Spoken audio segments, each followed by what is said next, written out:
Baik, kita mulai. Silakan Baikal. Siapkan. Jawa. Bisa rekan agar mohon semuanya untuk on cam karena sudah direkam. Semuanya duduk siap, gerak. Mengalih perkuliahan, berdoa mulai.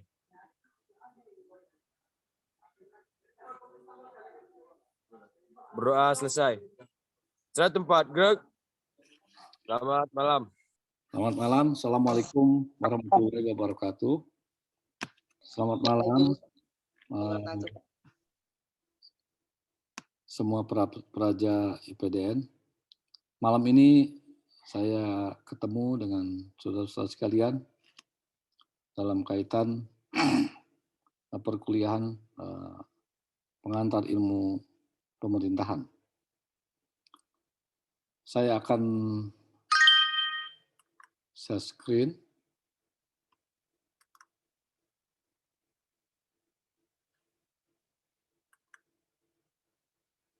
Terlihat ya?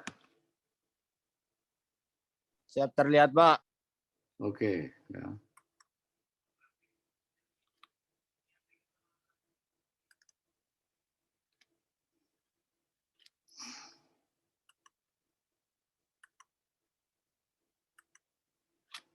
Baik, saudara-saudara sekalian, malam ini kita akan bicara tentang secara umum pelaksanaan pemerintahan merupakan suatu pengertian campuran untuk pekerjaan yang beraneka ragam, meliputi pelaksanaan umum, penguasaan kekayaan pemerintah, pelaksanaan pekerjaan umum, pengawasan kegiatan rakyat, pengaturan kedudukan hukum rakyat.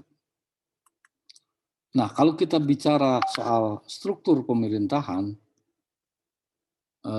ada menurut Montesquieu ada pembagian kekuasaan, ada legislatif, eksekutif, dan yudikatif. Jadi pemerintahan mencakup pengertian struktur mekanisme kekuasaan dalam suatu negara. Kemudian juga diatur kewenangannya, wewenangnya masing-masing. Artinya lingkup legislatif, eksekutif, dan yudikatif. Tetapi negara Indonesia tidak menganut sepenuhnya, tidak ada pemisahan. Yang ada bagaimana katakanlah antar lembaga saling menghargai dan menghormati kewenangan masing-masing. Saudara-saudara sekalian, bahwa sebetulnya menurut Aristoteles membedakan bentuk pemerintahan berdasarkan dua kriteria pokok, yaitu jumlah orang yang memegang pucuk pemerintahan dan kualitas pemerintahannya.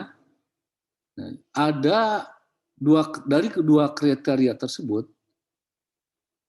membedakan bentuk pemerintahan adalah pertama mungkin bentuknya ada diktatur, plutokrasi, monarki, oligarki, kleptokrasi, dan tirani. Nah, sesungguhnya diktator itu apa? Adalah suatu bentuk pemerintahan otokratis yang dipimpin oleh seorang diktator. Nah, secara etimologi kata mempunyai dua kemungkinan. Ada diktator Romawi, mungkin bentuknya kerajaan, yaitu suatu jabatan politis dari Republik Yunani. Nah ini mungkin para diktator ini diberikan kekuasaan mutlak pada saat-saat darurat. Nah sementara plutokrasi atau plutokrasi merupakan suatu sistem pemerintahan yang mendasarkan suatu kekuasaan atas dasar kekayaan yang mereka miliki. Dari bahasa Yunani, plustos itu yang berarti kekayaan, kratos yang bersifat kekuasaan. Jadi riwayat keterlibatan kaum hartawan ini dalam politik kekuasaan memang berawal di kota Yunani, untuk kemudian diikuti kawasan Genova dan Italia. Jadi memang secara sejarah historis ada perkembangannya mengenai fluktokrasi ini. Yang berikutnya adalah monarki atau sering disebut kerajaan, adalah sistem pemerintahan yang dipimpin oleh seorang penguasa monarki atau raja. Kepala monarki memegang kekuasaan sepanjang hayat. Nah, kemudian ya, kalau kita bicara saat ini, ada dua macam sistem pemerintahan monarki. Ada monarki konstitusional dan monarki demokratis. Sementara monarki konstitusional, penguasa dibatasi oleh konstitusi. Kedua, monarki demokratis, tahta penguasa akan bergilir ke kalangan sultan. Ini mungkin secara tinjauan daripada secara teoritik, teori Montesquieu itu, Aristoteles. Nah, kemudian juga oligarki yang sekarang ini di Indonesia sedang dimunculkan, isu tentang oligarki, kemudian juga oligarki di daerah. Nah, oligarki itu memang sekelompok yang memiliki kekuatan untuk mempengaruhi kekuasaan.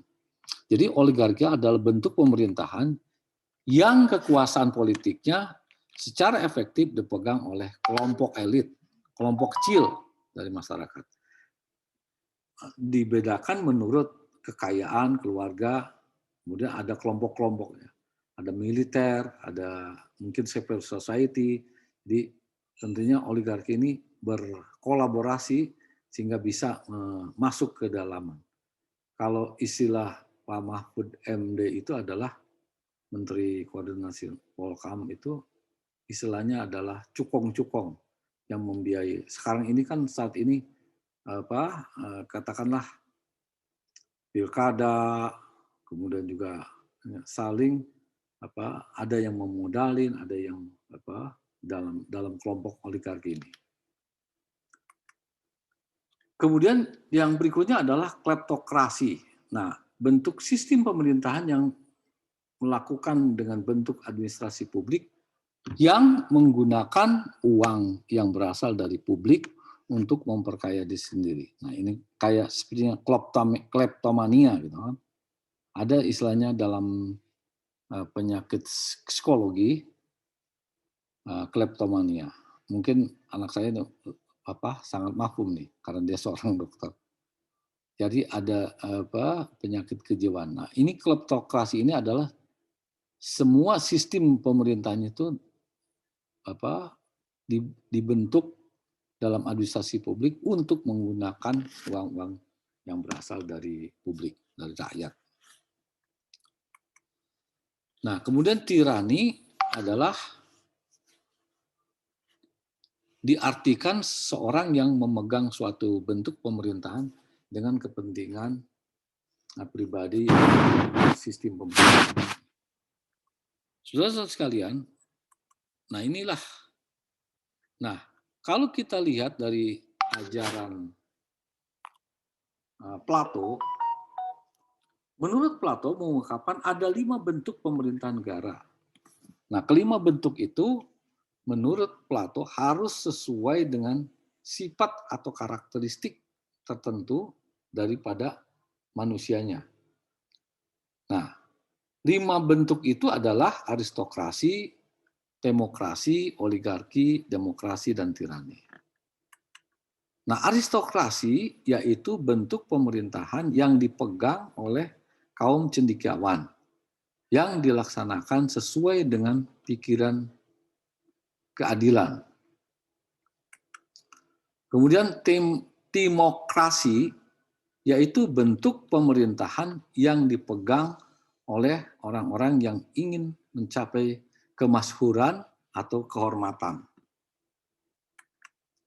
Oligarki, ya sebagaimana yang tadi saya ungkapkan bahwa oligarki itu yaitu bentuk pemerintahan yang dipegang oleh golongan hartawan karena dia kekuatan ekonomi, kekuatan bagaimana memberdayakan sumber dayanya, mengoptimalkan sumber daya untuk mendukung masuk ke dalam ruang-ruang politik. Nah, kemudian juga ada konsep demokrasi. Demokrasi yaitu bentuk pemerintahan yang dipegang oleh rakyat, artinya civil society gitu. Yang mungkin rakyat juga bisa di kelompok-kelompok, kan ada kelompok interest group, pressure group, seperti itu. Nah, kemudian yang terakhir adalah tirani, yaitu bentuk pemerintahan yang dipegang oleh seorang tirani yang sewenang-wenang sehingga jauh dari cita-cita keadilan. Ya, tapi tentunya bentuk-bentuk ini sesuai dengan lingkungan atau mungkin boundary-nya. Memang mungkin kalau diterapkan di negara kita tidak cocok. Tapi kalau kita lihat sejarah, dulu mungkin negara di daerah artinya ada muncul kerajaan-kerajaan, misalnya di Sulawesi sampai dari Aceh sampai Papua. Sampai sini mungkin ada pertanyaan? Halo?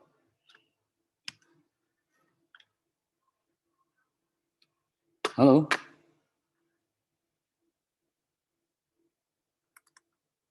Halo? Izin Pak, izin bertanya Pak. Ya, silakan. Silakan. Siapa nih?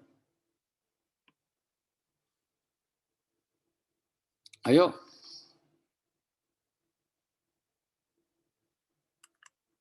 Izin Pak, izin bertanya apa tentang sistem pemerintahan tadi. Apakah Indonesia pernah menerapkan sistem pemerintahan oligarki, Pak? Izin Pak. Ya, tentunya kalau Indonesia sepanjang sejarah kalau kita lihat dulu mungkin ketika pemerintahan Soekarno ya pasca kemerdekaan dia menerapkan pemerintahnya adalah presidensial, kemudian juga bentuk sistemnya adalah bentuk demokrasi gitu kan. Jadi tetapi memang ini tidak dari awal memang ada suatu kesepakatan para elit yang dari arah barat, dari timur sampai barat gitu kan, ada perwakilan yang tentunya merumuskan dalam bentuk ketika masih belum kemerdekaan itu ada kelompok-kelompok yang cendekiawan di situ, ada kemudian juga ada agamawan, berkumpul merumuskan sehingga ada guidance yang didengungkan oleh Bung Karno adalah the principle of Pancasila gitu kan. Artinya Pancasila itu merupakan suatu guidance prinsip dasar. Nah, di situ. Tetapi memang secara pasang surut ada dulu mungkin ketika Bung Karno menerapkan banyak partai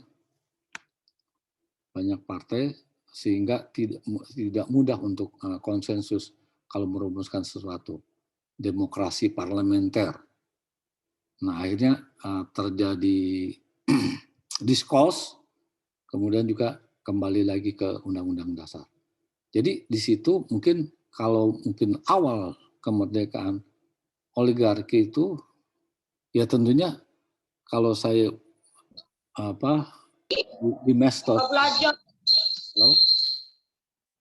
di medsos itu kakeknya Anies Baswedan dulu meminjamkan rumah untuk berdiskusi tentang bentuk negara ini. Jadi tentunya tidak ada oligarki mungkin secara ini ya, tetapi kalau oligarki konotasinya kalau sekarang itu kan bagaimana dia membiayai sehingga dia bisa masuk ruang-ruang itu nanti ketika misalnya dia memerintah dia bisa mempengaruhi kekuasaan yang dia dukung gitu. Jadi sebenarnya oligarki itu memang saat ini yang sekarang muncul konsep oligarki itu. Jadi konsep oligarki itu bagaimana sekelompok orang yang menggunakan kekuatan ekonominya, kekuatan sumber dayanya untuk mendukung salah satu yang akan berkuasa. Itu mungkin. Siapa tadi yang nanya? Siapa? Terima kasih Pak atas penjelasannya Pak. Oke.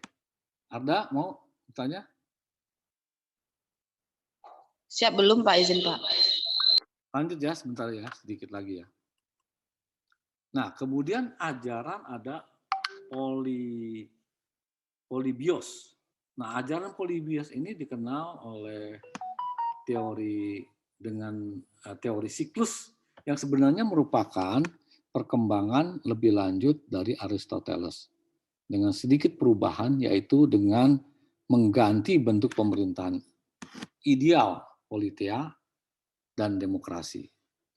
Jadi ada istilah monarki adalah bentuk pemerintahan yang pada mulanya mendirikan kekuasaan atas nama rakyat dengan baik dan dapat dipercaya.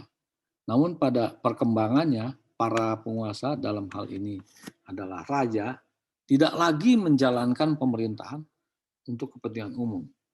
Bahkan cenderung kesewenang-wenangan menindas. Nah, bentuk pemerintahan monarki ini bergeser menjadi tirani.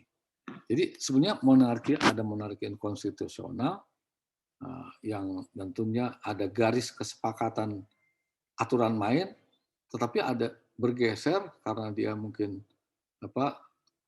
kalau memegang tampuk kekuasaan itu kan sebetulnya bagaimana memerintahkan rakyat.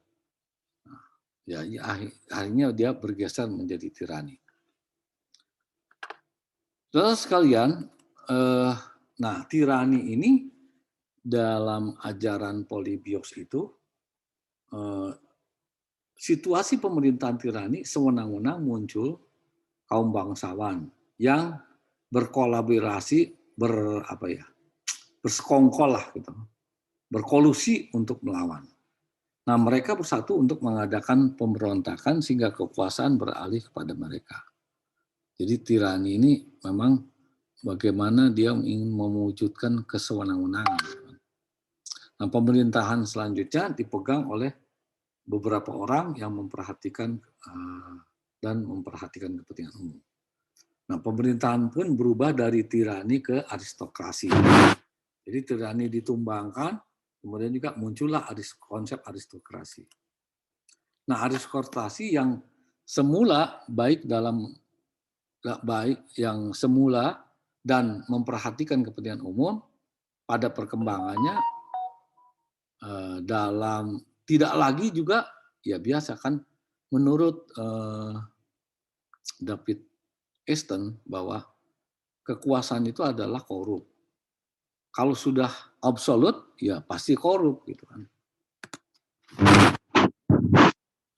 Dia tidak menjalankan keadilan lagi dan hanya kepentingan diri sendiri. Nah, keadaan itu mengakibatkan pemerintahan aristokrasi bergeser ke oligarki. Nah, ini. Jadi, dalam pemerintahan oligarki yang tidak memiliki keadilan rakyat, jadi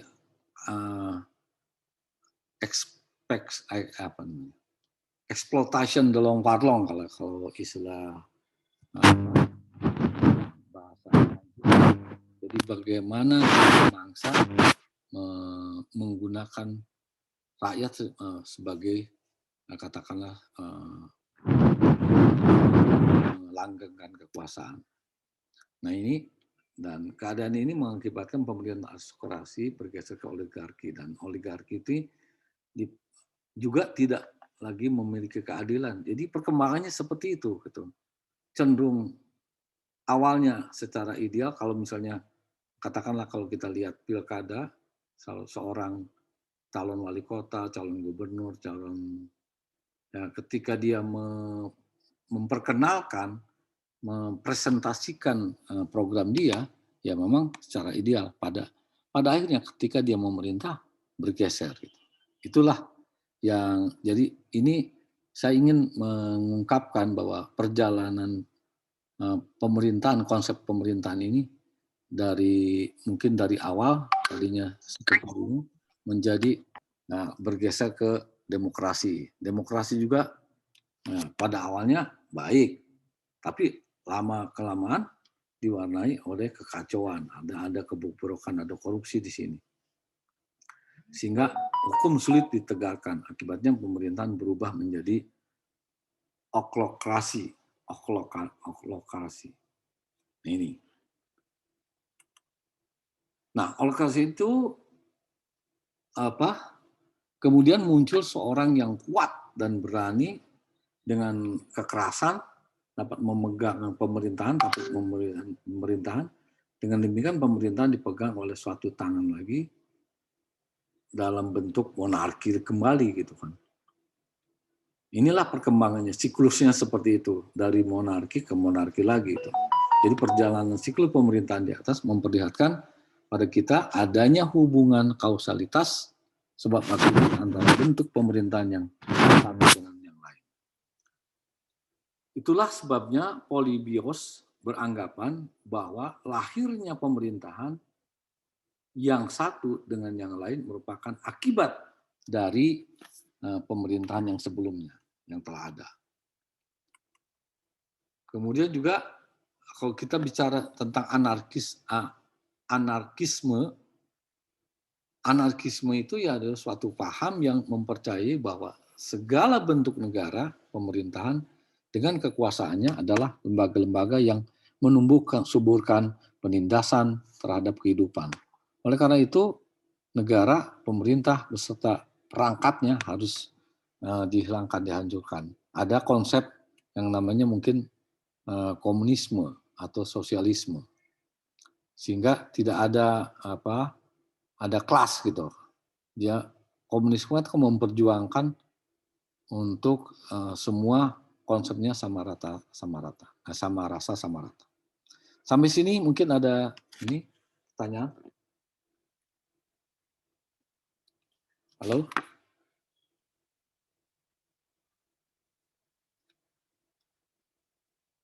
Ada? Izin Pak, izin bertanya Pak. Baik, terima kasih untuk kesempatan yang telah diberikan kepada saya. Di sini yang ingin saya tanyakan adalah terkait dengan sistem demokrasi yang ada di Indonesia, Pak. Sebagaimana yang kita ketahui bahwasanya Indonesia merupakan negara yang menganut demokrasi Pancasila, Pak.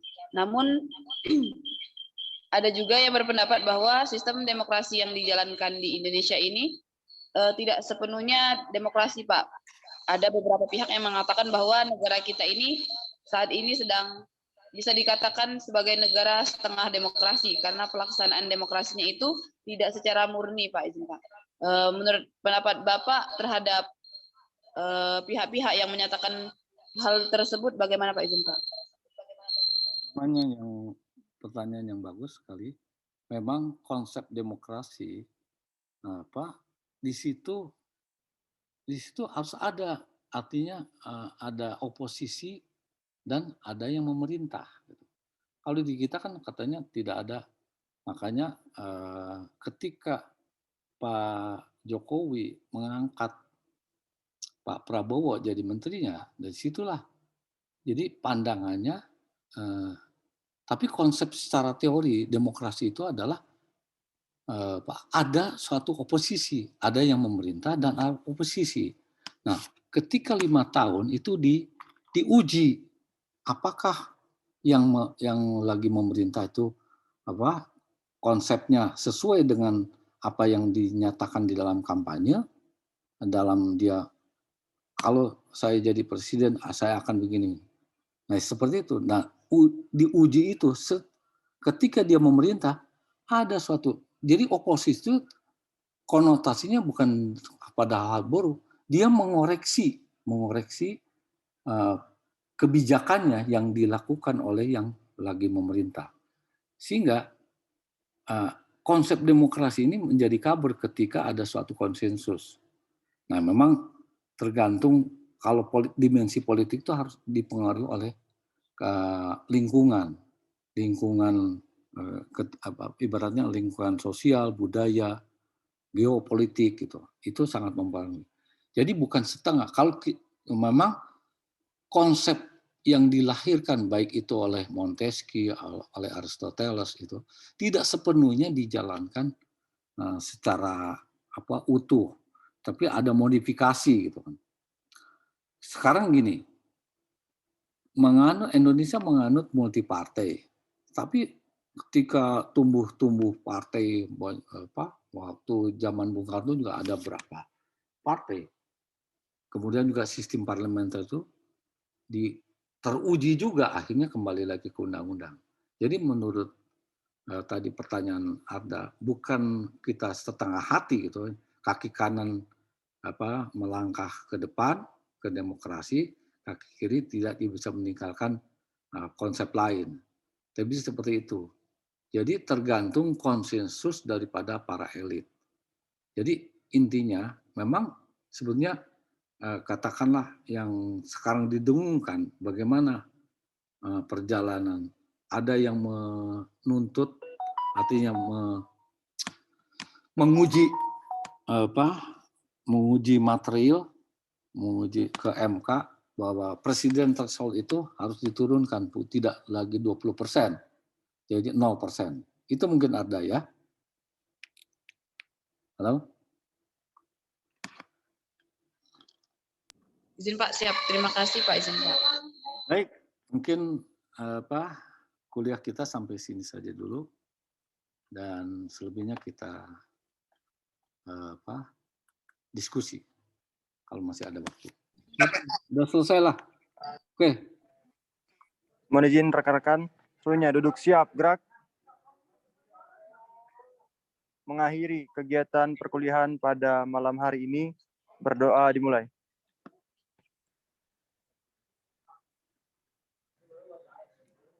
Berdoa selesai. Istirahat di tempat, gerak. Baik, terima kasih. Terima kasih. Ya, terima kasih. Dan selamat malam. Selalu sehat, salam sehat dari Tangerang ya. Terima kasih. Assalamualaikum warahmatullahi wabarakatuh. Selamat malam. Waalaikumsalam warahmatullahi wabarakatuh. Pak, izin Pak. Terima kasih Pak.